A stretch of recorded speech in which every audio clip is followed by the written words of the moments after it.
File. In this Friday, October 7, 2016, file photo, Virginia's 2nd District Congressman Scott Taylor speaks during an interview in his campaign office in Virginia Beach, Virginia.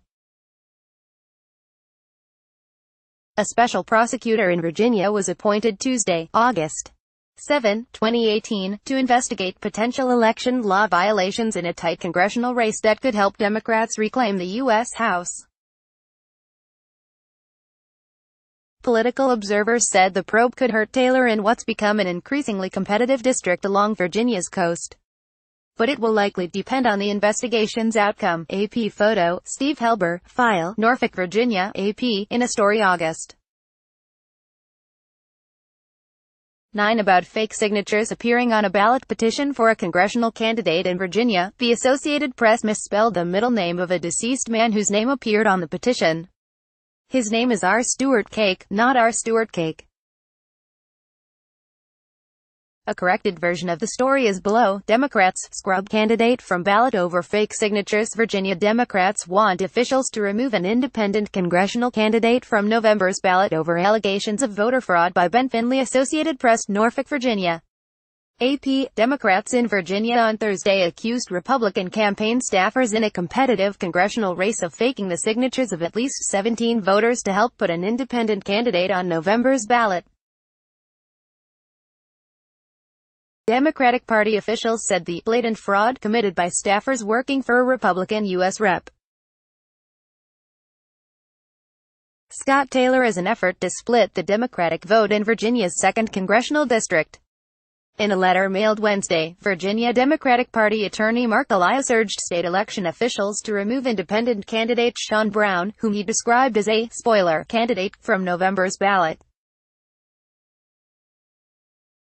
Elias said 17 people have signed sworn statements that they or a relative never signed ballot petitions collected by Taylor's staffers in June. One contained the name of a man who died in April. Elias stated that, "It is virtually certain that there will only be more evidence that blatant fraud permeates, indeed, likely drove the signature-gathering efforts of Congressman Taylor's associates." In a separate letter, Elias urged the Virginia Attorney General to investigate, even though a Virginia Beach judge recently assigned a special prosecutor to the matter. Charlotte Gomer, a spokeswoman for Attorney General Mark Herring, said his office will work with the special prosecutor and election officials, as appropriate, while the investigation continues. James Alcorn, the chairman of the Virginia State Board of Elections, also did not immediately respond. Taylor said he was aware of his staff's petition effort, but he said he was not involved and didn't condone any fraudulent activity. He also said Brown has a right to be on the ballot. "We agree that problematic signatures should be invalidated," Taylor said Thursday. But he accused national Democrats of hijacking the electoral process by backing candidate Elaine Luria and marginalizing Brown, a black woman who ran for the seat as a Democrat and lost in 2016. Brown, however, has said she was shocked that Taylor's campaign had tried to help her. She said that some of his supporters had called her Aunt Jemima during the 2016 race, which she lost to Taylor by nearly 23 percentage points. Taylor, a former Navy SEAL, is now facing Luria, a former Navy commander who has the backing of the Democratic Congressional Campaign Committee. Both candidates are vying to represent an area with a high concentration of veterans that sits along Virginia's coast. The district is far more competitive this year because of Luria and because of anger toward Republican President Donald Trump. Political observers have labeled the race as leaning Republican or as a toss-up.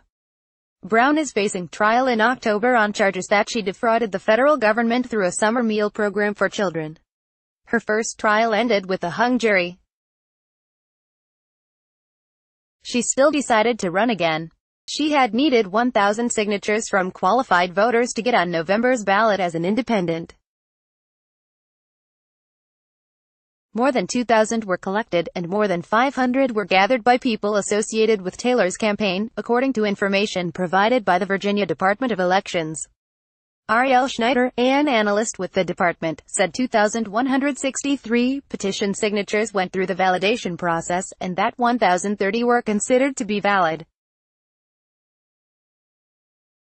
Among the names turned in by Taylor's staff was Richard Cake, a man who died in April at the age of 67. He would have signed his name, R. Stuart Cake, his wife Bet Cake said. He had big, bold handwriting, and that was just scribbly looking, she said.